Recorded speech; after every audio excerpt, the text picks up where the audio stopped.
Yo, what's happening guys?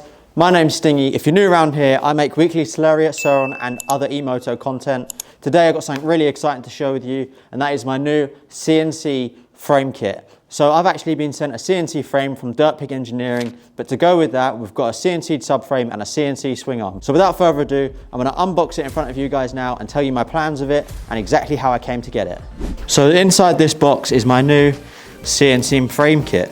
So this actually came from the guys over at Dirt Pig Engineering. They were looking for an influencer maybe start of November, and that's when we began conversation. So they actually put a post up on a well-known Facebook group, and so many people put my name forward. I was overwhelmed, so thank you to everyone who recommended me to them.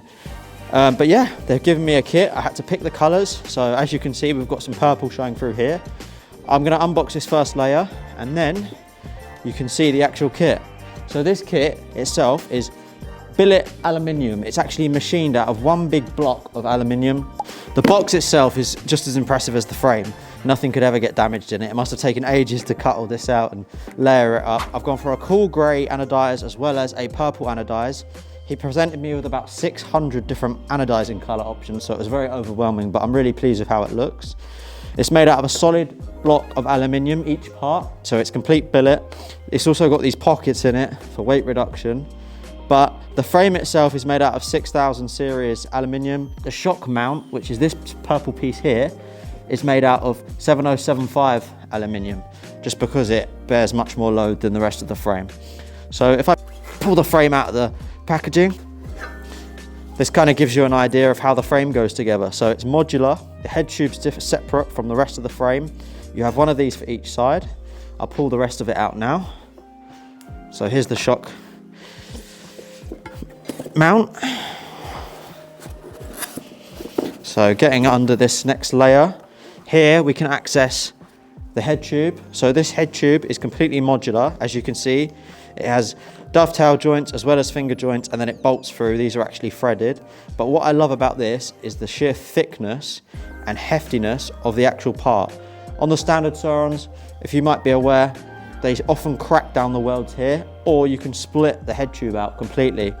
This is never going to happen with this, but in the rare case you do get run over, hit by a lorry or something, you can just replace this part rather than the rest of the frame. Another great thing about Dirt Pig Engineering frame kit is you can specify a head tube size. So say for example, you want to fit KTM 85 forks to your bike, you can do so without having to buy a fancy adapter kit. You can just have the head tube machined specifically for those forks from the get-go. Working down a bit further, we have access to our peg brackets. Now I do have something special in store for the peg brackets. I'm not going to be using these cast stock ones. Be ashamed to throw these original parts on this crazy frame. And here we have access to the other side of the frame. So obviously this is just the same as that part, it's just opposite, so it's the opposite side. We will be assembling this whole frame in a future video, so make sure you stay tuned. If we dig down a bit further, under this triangular shaped block of foam, we have the horn area. So this horn area just bolts into the bottom of the head tube like so. Very neat, very tidy, looks fantastic. Really impressed with the color on the anodizing as well. And then we have some accessories here. So this is the controller mount bracket. So this goes at the front of the frame and your controller bolts into it. So here we also have some support rods. Now these go between the two sides of the frame and hold it all together. And a peg brace here, which obviously braces across the pegs.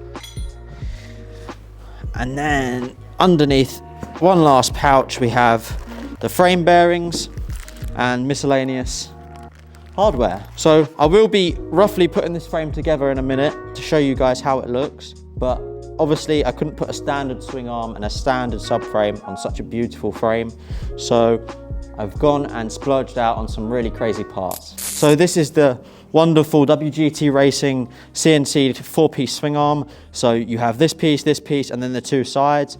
It's proper billet aluminium as well. In America you call it aluminum, but this is 40 millimeters longer than the original, which leads me on to the frame. The frame itself is actually 60 millimeters longer. So the great thing about this is you can fit a much larger battery in, and it also massively improves the wheelbase. So in total, with the swing arm and the frame, this bike will be about 90 millimeters longer or 100 millimeters longer, depending on where I set my axle blocks, to a standard light B. And then the final piece of the puzzle is actually an SKRMod subframe. So in the SKRMod subframe, you get your two side pieces as well as the bracing parts.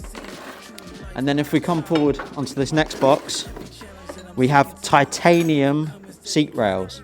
So safe to say these are never going to bend. The reason I opted for the SKRMod subframe is just because it'd be such a shame to put a standard cast part on such a beautiful build. So yeah, what I'll do now is I'll just quickly throw these together to show you a quick little edit.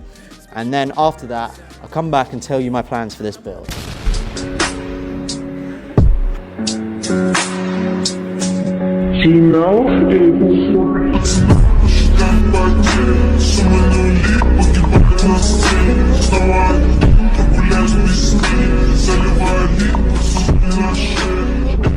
So I'm going to be turning this build into a bit of a series.